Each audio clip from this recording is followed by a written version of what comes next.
Assalamualaikum warahmatullahi wabarakatuh. Sebelumnya perkenalkan kami dari kelompok 4, yang mana hari ini akan membahas mengenai pendidikan seumur hidup.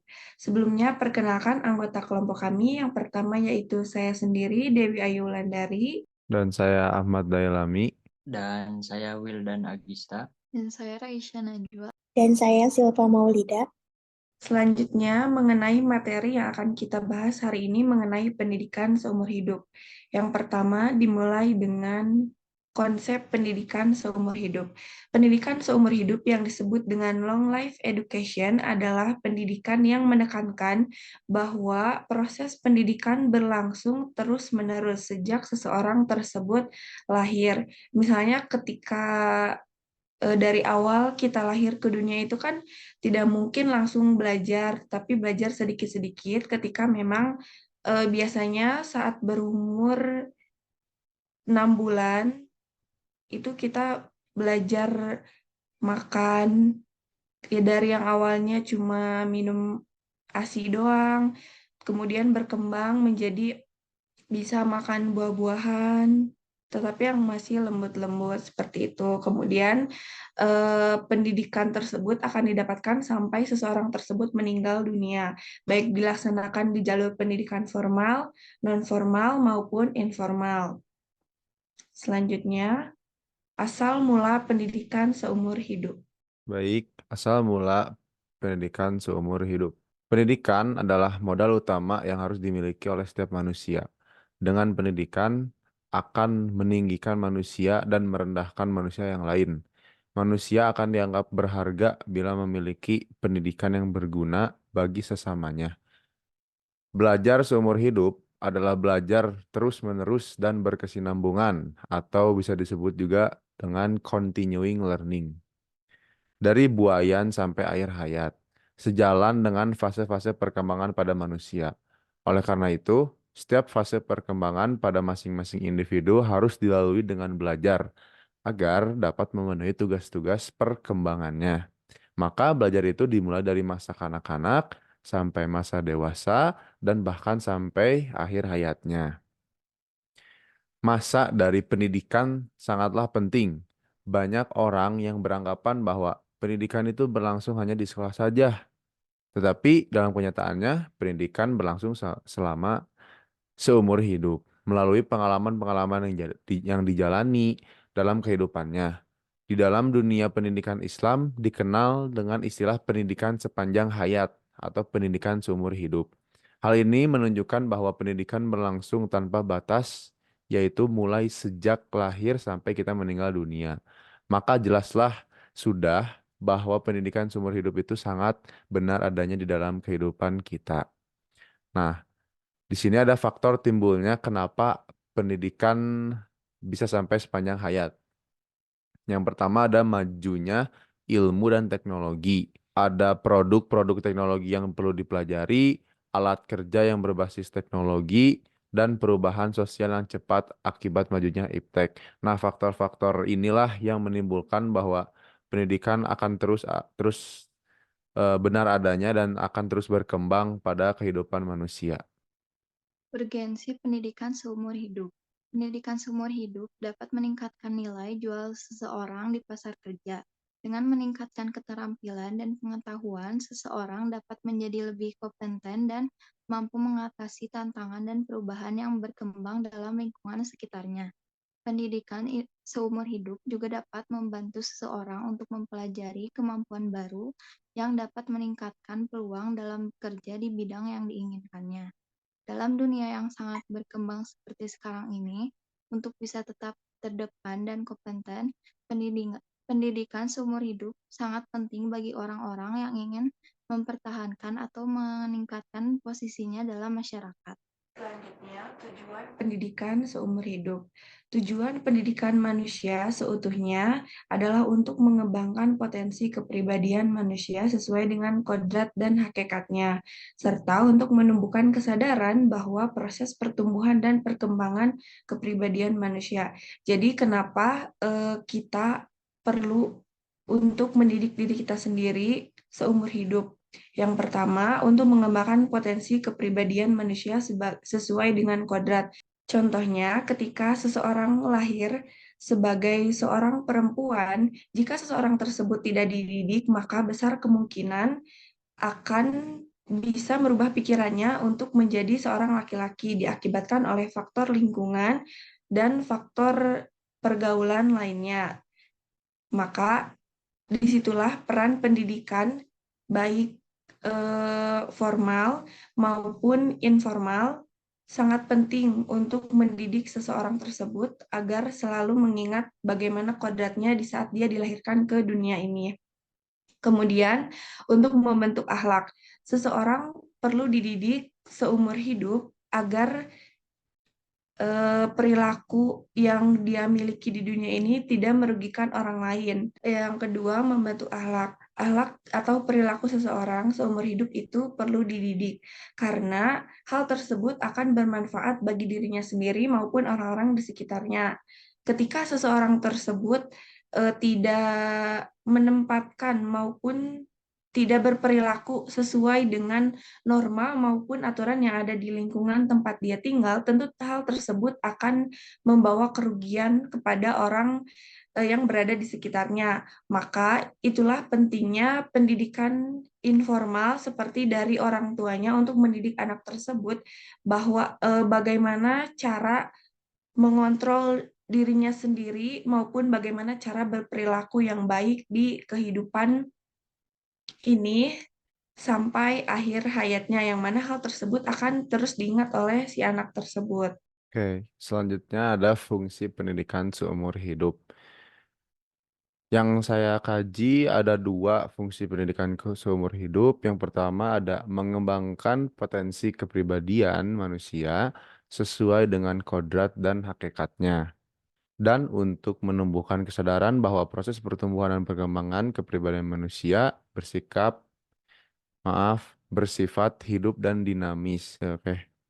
Lanjut nomor dua, memang perintah agama agar tak ketinggalan peradaban zaman yang semakin maju. Karena apabila sudah ketinggalan zaman, maka mudah sekali dibodohi oleh orang lain. Makanya penting sekali belajar sepanjang hayat. Karakteristik pendidikan seumur hidup. Berikut beberapa karakteristik penting dari pendidikan seumur hidup, yaitu 1. Terus-menerus, yang artinya pendidikan seumur hidup berlangsung secara kontinu dari saat seseorang lahir hingga akhir hayatnya. Yang kedua, formal, non-formal, dan informal. Pendidikan seumur hidup dapat dilaksanakan melalui 3 jalur, yaitu pendidikan formal, non-formal, dan informal. Yang ketiga, ada adaptif dan inovatif. Pendidikan seumur hidup mengandung fungsi adaptif dan inovatif bagi individu dan masyarakat. Yang keempat, ada tujuan akhir, yaitu tujuan akhir pendidikan seumur hidup adalah memperbaiki mutu hidup. Yang kelima, syarat utama. Terdapat 3 syarat utama bagi pendidikan seumur hidup, yaitu kesempatan, motivasi, dan edukabilitas. Selanjutnya ada strategi pendidikan seumur hidup. Konsep-konsep kunci pendidikan seumur hidup memiliki 4 poin. Maka dari itu pendidikan seumur hidup diartikan sebagai tujuan atau ide formal untuk pengorganisasian dan penstrukturan pengalaman-pengalaman pendidikan. Hal ini berarti pendidikan akan meliputi seluruh rentangan usia dari usia yang paling muda sampai paling tua, dan adanya basis institusi yang amat berbeda dengan basis yang mendasari persekolahan konvensional. Yang poin kedua ada konsep belajar seumur hidup. Dalam pendidikan seumur hidup berarti pelajar belajar karena respon terhadap keinginan yang didasari untuk belajar, dan angan-angan pendidikan menyediakan kondisi-kondisi yang membantu belajar. Jadi istilah belajar ini merupakan kegiatan yang dikelola walaupun tanpa organisasi sekolah, dan kegiatan ini justru mengarah kepada penyelenggaraan asas pendidikan seumur hidup. Poin yang ketiga ada konsep belajar seumur hidup. Belajar seumur hidup yang dimaksudkan adalah orang-orang yang sadar tentang diri mereka sebagai pelajar seumur hidup, melihat belajar baru sebagai cara yang logis untuk mengatasi problema dan terdorong tinggi sekali untuk belajar di seluruh tingkat usia. dan menerima tantangan dan perubahan seumur hidup sebagai pemberi kesempatan untuk belajar baru.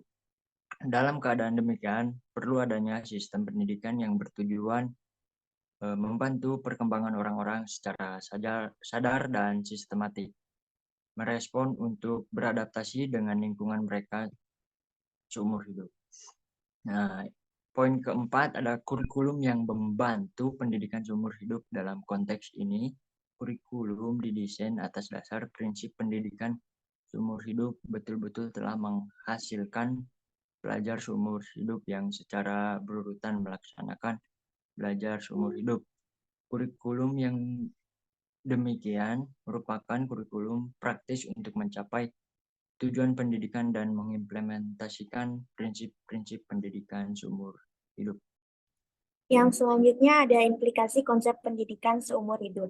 Implikasi merupakan akibat langsung atau konsekuensi dari suatu keputusan.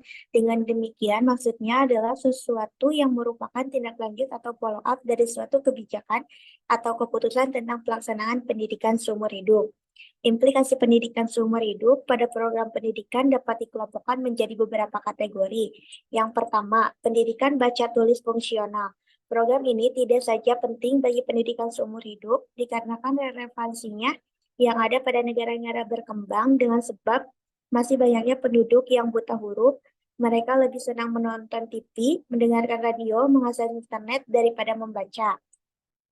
Realisasi baca tulis fungsional minimal memuat dua hal, yaitu yang pertama memberikan kecakapan membaca, menulis, menghitung, dan fungsional bagi anak didik. Yang kedua, menyediakan bahan-bahan bacaan yang diperlukan untuk mengembangkan lebih lanjut kecakapan yang telah dimilikinya. Poin kedua ada pendidikan vokasional. Pendidikan vokasional adalah sebagai program pendidikan di luar sekolah bagi anak di luar batas usia sekolah ataupun sebagai pendidikan formal dan non-formal, sebab itu program pendidikan yang bersifat remedial agar para lulusan sekolah tersebut menjadi tenaga yang produktif menjadi sangat penting. Yang ketiga, pendidikan profesional. Realisasi pendidikan seumur hidup dalam kiat-kiat profesi telah tercipta yang memungkinkan golongan profesi terus menghitung berbagai kemajuan dan perubahan menyangkut metodologi, perlengkapan, terminologi, dan sikap profesionalnya. Yang keempat, ada pendidikan ke arah perubahan dan pembangunan. Era globalisasi dan informasi yang ditandai dengan pesatnya perkembangan iptek telah mempengaruhi berbagai dimensi kehidupan masyarakat dengan cara masak dan yang serba menggunakan mekanik. Yang kelima, pendidikan kewarganegaraan dan kedewasaan politik. Selain tuntutan penguasaan dan ilmu pengetahuan dan teknologi, dalam kondisi sekarang di mana pola pikir masyarakat yang semakin maju dan kritis, baik rakyat biasa maupun pemimpin pemerintah di negara yang demokratis, diperlukan pendidikan kewarganegaraan dan kedewasaan politik bagi setiap warga negara. Kesimpulannya, pendidikan seumur hidup adalah proses pendidikan secara kontinu berlangsung tanpa batas waktu dan tempat, yaitu mulai sejak lahir sampai akhir hayat manusia. Pendidikan ini dilaksanakan di jalur pendidikan formal dan non-formal maupun informal yang berlangsung dalam keluarga, di sekolah, dalam pekerjaan, dan dalam kehidupan masyarakat. Tujuan pendidikan manusia seutuhnya dan dilaksanakan seumur hidup adalah untuk mengembangkan potensi kepribadian manusia sesuai dengan kodrat dan hakikatnya, menumbuhkan kesadaran bahwa hidup dan dinamis serta mengembangkan dan meningkatkan harapan hidup manusia. Implikasi konsep pendidikan seumur hidup adalah merupakan akibat langsung atau konsekuensi dari suatu keputusan. Implikasi pendidikan seumur hidup pada program pendidikan dapat dikelompokkan menjadi beberapa kategori, yaitu pendidikan baca tulis fungsional, pendidikan vokasional, pendidikan profesional, pendidikan ke arah perubahan dan pembangunan, dan pendidikan kewarganegaraan dan kedewasaan politik. Cukup sekian dari kelompok 4. Terima kasih atas perhatiannya. Wassalamualaikum warahmatullahi wabarakatuh.